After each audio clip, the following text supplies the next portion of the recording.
Hello everyone, welcome to Being Teacher. I hope आप सभी अच्छे होंगे, सभी मस्त होंगे और अपनी पढ़ाई पर लगे होंगे। पीटी का एग्ज़ाम आने वाला है और आप उसकी तैयारी अच्छे से कर रहे होंगे।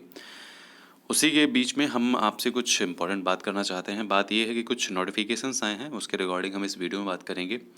अभी कुछ बहुत अच्छे से न्यूज़ वगैरह मिल नहीं रही है और आप लोग तैयारी कर रहे हैं पीटी में, तो इसीलिए हम लोग मैं आप लोगों को डिस्टर्ब करना नहीं चाहते। तो इसलिए जो इंपॉर्टेंट चीज़ें होती हैं वही हम आपको बताते हैं। अभी जैसे कि हाल ही में क्या हुआ था कि एच टेट का जो फॉर्म है हरियाणा टेट का, ये सी टेट के इक्वल था। तो इसीलिए क्या हो रहा था कि कोई बहुत से बच्चे जो हैं जिनके सी टेट के लिए इक्वल था, तो बहुत फॉर्म फिल नहीं कर रहे थे प्राइमरी के लिए। ठीक है। अभी क्या है, अभी अगर आपको हरियाणा में प्राइमरी की जॉब लेनी है, प्राइमरी का फॉर्म भरना है, तो आपको वहाँ का एचटेट का जो प्राइमरी का लेवल है वो आपको फिल करना पड़ेगा, आपको क्वालिफाई करना पड़ेगा। ठीक है। जूनियर लेवल का लेना है, टीजीटी लेवल का, तो टीजीटी लेवल का वहाँ आपको क्वालिफाई करना पड़ेगा। और अगर आपको लेना है पीजीटी लेवल का, तो हमें पीजीटी लेवल का भी एचटेट होता है, वो आपको क्वालिफाई करना पड़ेगा, तभी आप वहाँ के फॉर्म भर पाएंगे। अगर वहाँ निकलती हैं टीजीटी, पीजीटी और साथ ही साथ में प्राइमरी लेवल की वैकेंसीज निकलती हैं, तो वहाँ के फॉर्म फिल कर पाएंगे। अदरवाइज़ अगर आप क्वालिफाई नहीं हैं एचटेट, तो आप वहाँ के फॉर्म फिल नहीं कर पाएंगे, क्योंकि सीटेट के लिए जो सीटेट के जो मतलब इक्वल में एलिजिबल जो था एचटेट, वो अब नहीं रहा है। ठीक है। नोटिफिकेशन जो है आपको टेलीग्राम चैनल पे मिल जाएगा, और टेलीग्राम चैनल से ज़रूर जुड़ जाएं, क्योंकि वहाँ पे आपको प्रॉपर नोटिफिकेशंस, प्रॉपर आपको जो न्यूज़ होती है वहाँ पे आपको मिलती रहती हैं। ठीक है। सबसे बड़ा सवाल ये है कि अभी लिपिक की भर्ती निकली है। ठीक है। उत्तर प्रदेश सरकार ने लिपिक की भर्ती निकाली है। बहुत से बच्चे सोच रहे हैं कि इसको भरें या ना भरें, क्या करें, हम समझ नहीं आ रहा है। ठीक है। देखिए, सबसे पहली चीज़ है, मैं यही समझाना चाहूँगा कि इसके प्रोसेस कम से कम 4 से 5, मतलब कह सकते हैं इसके टियर 4 तो मतलब इंटरव्यू है, पीटी का इसमें ऐड होगा। मैं आपको भी आगे बताऊँगा कैसे क्या रहेगा। ठीक है। लेकिन उससे पहले अगर आपने चैनल को सब्सक्राइब नहीं किया है तो कर लीजिए। इससे जो है आपको जो लेटेस्ट नोटिफिकेशंस हैं और जो टेलीग्राम का जो चैनल है वहाँ से भी जुड़ सकिए। ठीक है। तो चलिए यहाँ पे देखते हैं। इन्होंने ये कहा है कि जो है शासनादेश बहुत ही जल्दी जारी करना था, लेकिन लेट में जारी हुआ है, और इनको 4 जुलाई तक न जो है कार्यवाही करनी थी, बट नहीं हो पाई। तो 1 माह की वृद्धि करते हुए संशोधित अंतिम तिथि 16 जनवरी तक निर्धारित की गई, कि 16 जनवरी तक जो है लिपिक चयन प्रक्रिया को पूर्ण किए जाने की अंतिम तिथि, मतलब ये 16 जनवरी तक जो है ये लिपिक चयन जो है पूरा कंप्लीट करा देंगे। ठीक है। अब इनका पूरा प्रोसेस क्या है ये देखिए, कि 21 दिन का आपको टाइम दिया जाएगा। ठीक है। कम से कम 21 दिन का टाइम दिया जाएगा कि आप अपना फॉर्म फिल कर सकें। ठीक है। उसके बाद में आपको जो आपने फॉर्म फिल किया है वो आप अपना रजिस्टर्ड डाक के माध्यम से आपको प्रबंधक को प्रेषित करना पड़ेगा। जब आप फॉर्म फिल करेंगे तो उसमें जो भी सब दिया होगा उसी के अकॉर्डिंग आपको फॉर्म प्रेषित करना पड़ेगा, मतलब आपको फॉर्म भेजना पड़ेगा पोस्ट के माध्यम से। और उसकी जो छायाप्रति है, मतलब जो आपकी पीडीएफ है उसकी, वो आपको विद्यालय निरीक्षक, जिसके लिए आप फॉर्म भरेंगे, जो विद्यालय के लिए आप फॉर्म भरेंगे, उनके निरीक्षक को जो है ईमेल आईडी के माध्यम से भी भेजना पड़ेगा। सबसे पहले तो ये नई एक कह सकते हैं एक नया इन्होंने ऐड ऑन कर दिया है। ठीक है। दूसरा चीज़ ये है कि संस्था प्रबंधक द्वारा प्राप्त आवेदन पत्रों को अभ्यर्थी द्वारा पीटी में प्राप्त परसेंटाइल स्कोर के आधार पर मेरिट सूची तैयार किया जाना है। अब आप ये सोचिए कि अभी पीटी तो हुआ है नहीं। ठीक है। अभी पीटी हुआ है नहीं, तो कौन सा पीटी लेंगे, ये जो पिछला वाला पीटी है वो लेंगे, या आगे वाला पीटी लेंगे वो लेंगे। ठीक है।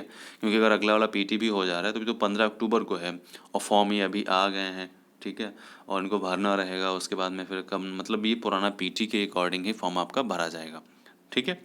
तो इसीलिए जिन लोगों का पुराना पीटी परसेंटाइल है उसी के अकॉर्डिंग, जैसे कि अभी लेखपाल में हुआ था, उसमें 90 परसेंटाइल गया था, एट अकॉर्डिंग 86 या 87 परसेंटाइल गया था।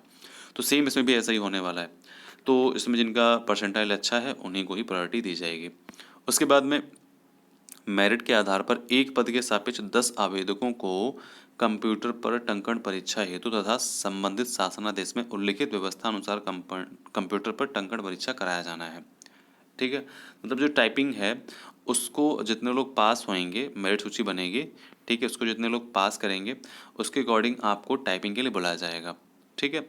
अब जो टाइपिंग पे क्वालिफाई कर पाएंगे उसका जो इंटरव्यू, जब आप बुलाए जाएंगे तो इंटरव्यू के लिए अगर मान लीजिए 900 पद है, तो 900 के लिए आपको 9 3 27, मतलब 2700 लोग बुलाए जाएंगे। ठीक है। 3 गुना ही बुलाए जाएंगे। अब उसके बाद में यहाँ पे जो एक तरीके से कह सकते हैं साक्षात्कार होगा, वो 20 नंबर का होगा। ठीक है। और जो पूरी मेरिट है वो जितने भी आप स्टेप करेंगे वो पूरा मेरिट जो है सभी का मिल के बनेगा, ठीक है। आपका टाइपिंग और आपका इंटरव्यू, ठीक है, और आपका रिटन एग्ज़ाम, तीनों का मिल के जो है आपका पीटी का जो रहेगा, ठीक है, पीटी परीक्षा तथा साक्षात्कार में प्राप्त अंकों के योग के बराबर मेरिट सूची बनेगी। तो जो पीटी परीक्षा में आपको जो परसेंटाइल होंगे और साक्षात्कार में जो कि आपने टाइप मतलब इंटरव्यू में जो आपने दिया होगा उसमें जो आपको अंक मिलेंगे, ठीक है, उसके अकॉर्डिंग जो आपकी मेरिट बनाई जाएगी और आपका सिलेक्शन होगा। तो मतलब यहाँ पे ये है कि एक बहुत लंबा प्रोसीजर है, हालांकि कह तो रहे हैं कि जनवरी तक हम कंप्लीट करा देंगे, लेकिन लगता नहीं है। और दूसरी चीज़ ये है इसमें कहना तो नहीं चाहिए, मे बी ना हो, लेकिन मुझे लगता है पर्सनली कि घूसखोरी बहुत ही मतलब अच्छे से चलेगी, क्योंकि ऑफलाइन है, ठीक है, ऑनलाइन का कहीं कोई सिस्टम है नहीं यहाँ पे। टाइपिंग भी होगा, एग्ज़ाम भी ऑफलाइन होगा, तो सिंपल सी बात है, यहाँ पे थोड़ा बहुत घूसखोरी तो चलने वाली है, ठीक है। मतलब मैं ये सिर्फ एक मतलब आंकड़ा बता रहा हूँ, क्योंकि हर जगह करप्शन है, चाह करके भी आप नहीं हटा सकते।